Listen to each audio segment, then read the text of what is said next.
Bueno, en su informe sobre política monetaria, el Banco Central anunció el día de ayer una contracción de entre 1,5 y 2,5% en el Producto Interno Bruto chileno, producto de los efectos de la emergencia por coronavirus. Y a estas malas noticias, en medio de la crisis, se sumó la nueva alza de 4,5% en los planes de cobertura de las ISAPRES, esto en promedio, ¿no? Bueno, a partir de julio, y que luego de los cuestionamientos generales, el gobierno decidió dejar sin efecto hasta el mes de noviembre. Bueno, de estos temas queremos conversar junto a nuestra invitada al teléfono a esta hora. Está con nosotros Marcela Vera, economista, doctora en Ciencias Sociales académica, además de la Facultad de Administración y Economía de la Universidad de Santiago. Marcela, muy buen día, gracias por compartir con nosotros este diálogo. Buenos días, Marcela. Buenos días, ¿cómo están?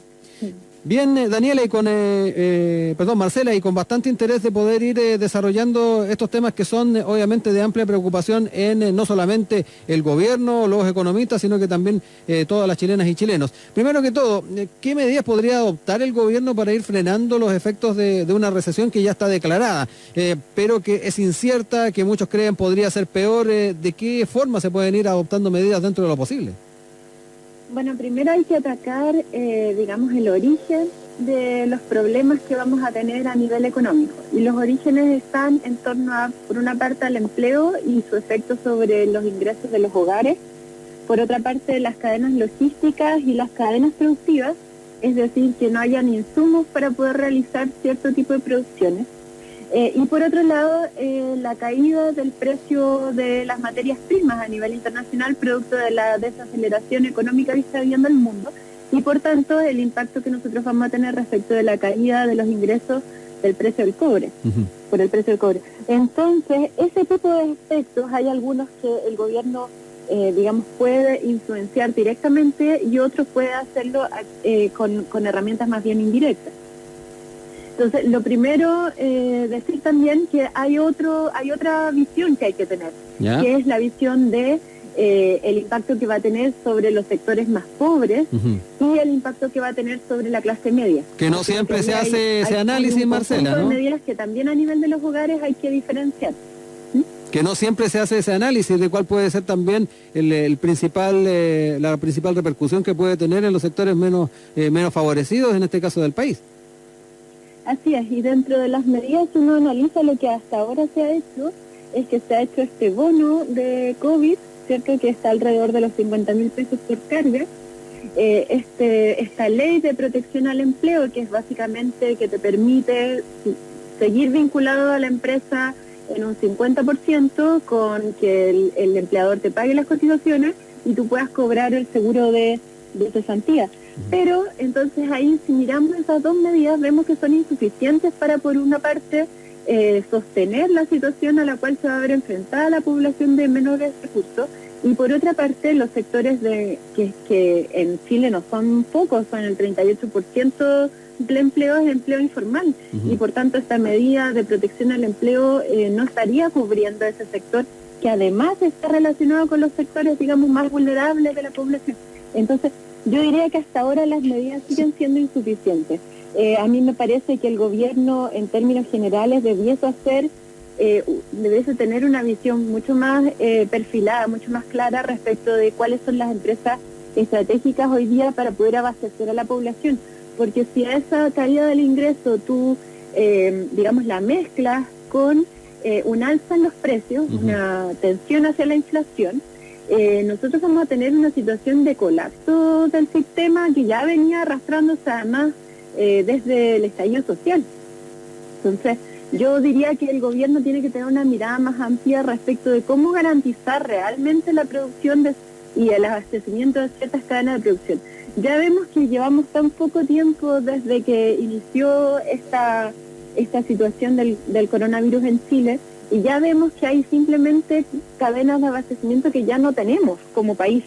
Entonces, por ejemplo, el alcohol, que hace parte de de los elementos fundamentales para poder higienizar y por tanto poder realizar la labor tanto productiva como de servicios logísticos, que es mascarillas también. La otra zona que está siendo muy impactada. Si no existe eso, si no existen implementos adecuados a nivel hospitalario, veíamos que aparecían las noticias que en algunos hospitales públicos los mismos trabajadores están teniendo que elaborar, que manufacturar en mascarillas. Entonces, Si no tenemos esas condiciones mínimas, lamentablemente estas medidas van a ser completamente insuficientes y los trabajadores ya hemos visto en los distintos sectores productivos que están tomando la decisión de, en vez de trabajar, cuidar su salud, cuestión que es súper legítima, pero que también va a tener un impacto muy fuerte a nivel económico si es que el gobierno no toma las medidas sanitarias adecuadas.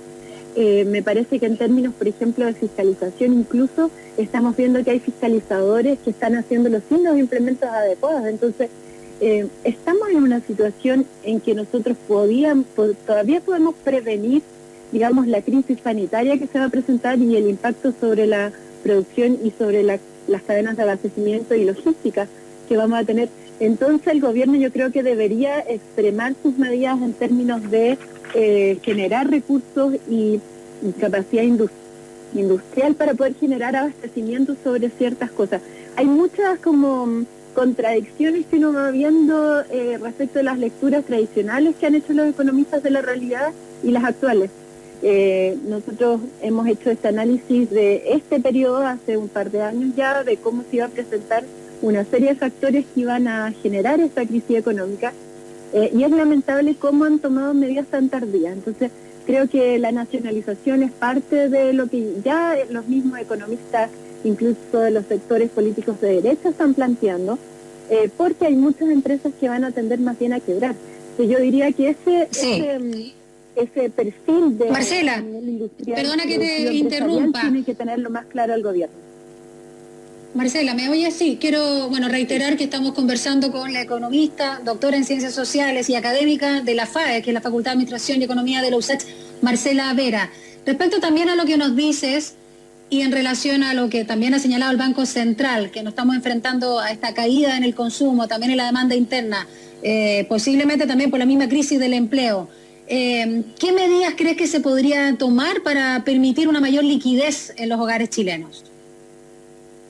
Sí, por ejemplo, el tema, no está todavía resuelto el tema del IVA, tampoco está todavía resuelto que en definitiva los bancos en un periodo más largo generen no solo, digamos, el congelamiento de las deudas, de los créditos hipotecarios, sino que también de los créditos de consumo o de los pagos de las tarjetas de crédito. Eso también no ha sido una política transversal en todos los bancos, sino que más bien cada banco ha visto qué instrumento y qué producto, digamos, flexibilizar en términos de los pagos durante el mes de marzo. Yo diría que debiese haber una política mucho más clara respecto del otorgamiento de créditos a las pymes, por ejemplo. Todavía no ha existido, digamos, una protección al empleo que generan las pymes, que no es menor al 50%. De forma de que no solo veamos los salvatajes a las grandes empresas como lo vamos a inevitablemente ver, porque ya estaban incluso mencionando algunas cuestiones respecto de la TAM en estos días, sino que más bien hay que generar salvatajes que generan un costo monetario menor para el fisco, pero que son muy efectivas en términos de poder generar una redistribución de los recursos que podría aportar el Estado para resolver esta crisis. Marcela, dentro de la discusión también de los salvatajes, si salvar o no algunas empresas, ¿no son pocos también los que hablan de una nacionalización parcial o total de algunas de ellas? Sí, el asunto es que también estaban planteando la posibilidad de generar estos créditos de largo plazo, como lo vimos con el Mercurio o con el mismo Banco de Chile en los años 80, que ya sabemos que no los terminan de pagar nunca y por supuesto generan un tremendo desfalco de recursos para el gobierno. Yo diría que el gobierno debiese priorizar ciertas áreas productivas y debiera hacer ese análisis en términos del fomento de ciertos tipos de producciones, porque si no nos vamos a ver lamentablemente sujetos al quiebre de la cadena de suministros que ya estamos viendo que está ocurriendo a nivel internacional. Por ejemplo, Subaru dice que tuvo que suspender su producción hasta el mes de mayo en primera instancia y hasta fines del mes de abril en otras sedes, porque ya tenía quiebre de suministro. Entonces, eso es lo que nos va a pasar como país y el gobierno no está teniendo capacidad de ejecución, básicamente por el mismo proyecto neoliberal que generó una reducción también del poder que tiene el Estado sobre la economía. Entonces, frente a estas crisis, el mercado no tiene cómo reaccionar y aquí se demuestra que el Estado es el único ente capaz, digamos, de tener herramientas para poder superar estas condiciones económicas globales, pero también internas. Marcela, a tu juicio, ¿crees que puede haber una recuperación desde septiembre en adelante? Se dice, de hecho, que habrá un efecto rebote y que en Chile el año 2021 puede crecer hasta un 4,75%. ¿Crees que se podría dar ese repunte tan potente? En ningún caso. En ningún caso, porque, o sea, el problema de nosotros es que nosotros dependemos del cobre y todas las negociaciones con China han fracasado en términos de las negociaciones respecto de nuestro precio del cobre. Se está situando el precio del cobre en torno a los $2 la libra, por tanto, incluso en las últimas predicciones que hizo ayer el Banco Central, por tanto eso es el precio promedio histórico que tiene el precio del cobre y en ese sentido en ningún caso vamos a alcanzar los $3 o los $4 que hemos tenido en otros periodos donde ha habido crecimiento económico en Chile. Pero por otro lado, nosotros veíamos una trayectoria histórica de debilitamiento de la capacidad productiva del país. Por eso yo creo que es tan importante en esta situación de crisis aprovechar esta crisis como una oportunidad y generar una transformación en esa cadena de producción. Y una situación de desgaste, de quiebras masivas, va a generar no que las empresas de un momento a otro puedan acondicionarse y salir a correr y a competir a escala global, sino que va a ser más bien todo lo contrario. Yo diría que nos tenemos que preparar para un escenario complejo y en ese sentido también recomendarle a los auditores, porque las recomendaciones que hemos hecho hasta ahora más bien son para políticas públicas que debe desencadenar el gobierno, pero ¿qué le recomendaría yo a los hogares? Yo le diría, si usted tiene alguna compra pendiente a nivel tecnológico, por ejemplo, hágala ahora, porque después no va a poder hacerlo. O sea, si tiene alguna compra urgente que realizar a nivel tecnológico, después vamos a tener quiebre en la cadena de abastecimiento. Entonces, hágalo ahora, pero además después va a venir inflación, el dinero no va a valer nada. Los créditos ya vemos que ya están empezando a bajar las tasas de interés de créditos de consumo y por tanto lo mejor es abastecerse a nivel de los hogares de aquellas cuestiones, digamos, que después van a ser completamente prohibitivas, no solo porque van a ser muy caras por la inflación, sino que porque no van a haber suministro de aquellas cuestiones. Entonces, esa sería mi recomendación en términos de poder, digamos, por lo menos abastecerse para poder realizar las labores necesarias y con mucha comprensión respecto también de sus propias fuentes de ingresos. No se puede exigir pagar lo que pagaba antes y evidentemente no tiene cómo hacerlo, no es su responsabilidad. Hay un problema mayor que ha generado esta situación y por tanto hay que tomar medidas adecuadas más bien a nivel estatal para resolver la situación de crisis de deuda que se va a producir también. Estamos con Marcela Vera, economista, doctora en Ciencias Sociales, académica de la FAE, de la Universidad de Santiago. Para ir cerrando, Marcela, quedémonos un poco también con toda la polémica que ha ido de la mano con el alza de los planes de las ISAPRES en plena crisis que se está viviendo con el coronavirus. Esto de alguna manera para muchos habla de la necesidad de una reforma profunda al sistema de salud. Digámoslo, esto solo se aplazó para noviembre, no se dejó sin efecto el alza, que es otro tema que se pone sobre la mesa a propósito de del momento que estamos viviendo a nivel país. ¿Cómo también ves las perspectivas de un diálogo y un avance en esa línea? Sí, esto uno dice como tiene que llegar a una crisis de esta magnitud para que ellos piensen siquiera en que es necesario generar un congelamiento de las alzas de los planes de ISAPRES. Aquí va a haber un problema de deuda serio, entonces van a haber cuestiones que simplemente la gente va a dejar de pagar. ¿Sí? Eso es lo que realmente va a ocurrir y entonces van a tener que suplirse, digamos, con el sistema de salud estatal, público. Frente a ello, ellos prevén este escenario, entonces dicen, bueno, tenemos que hacer un gesto que el gobierno no tiene instrumentos para poder fijar precios, pero que sí tienen que realizar las ISAPRES, digamos, un poco en la misma línea de lo que están haciendo los bancos. Yo diría que esta medida da cuenta de la incapacidad que tiene el sistema completo de salud pública para poder satisfacer las necesidades.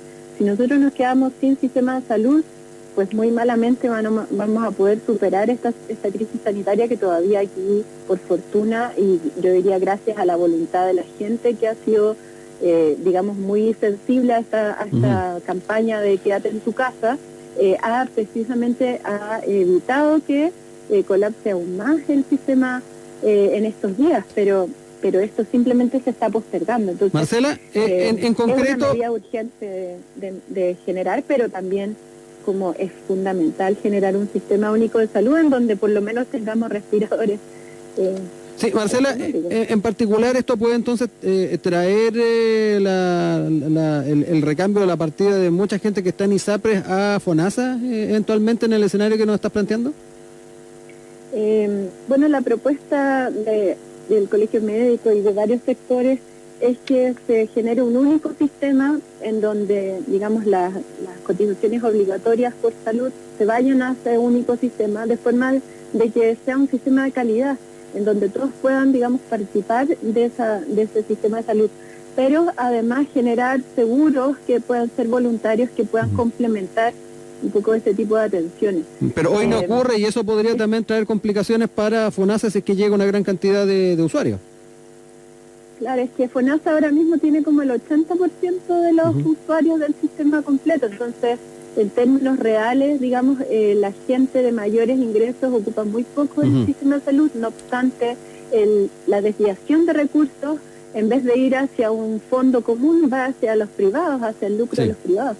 Entonces, ese es el problema que tenemos acá en Chile, y por otra parte empieza a disminuir la capacidad instalada de los hospitales que atienden a la gran mayoría realmente que sí sufre patologías de la población. Entonces, son sistemas que nosotros tenemos que diseñar no para el lucro, sino que para satisfacer las necesidades. Y en estas crisis humanitarias, diría yo, es fundamental, digamos, generar los mecanismos para hacer las transformaciones que realmente se necesitan y no solo como situaciones coyunturales que no abordan realmente la problemática que se requiere resolver. Marcela Vera, economista, doctora en Ciencias Sociales, académica de la FAE de la Universidad de Santiago, ha dialogado con nosotros esta mañana. Marcela, muchas gracias, que tengas buen día. Gracias, Marcela, por este análisis. Chao. Un gusto en saludarlos.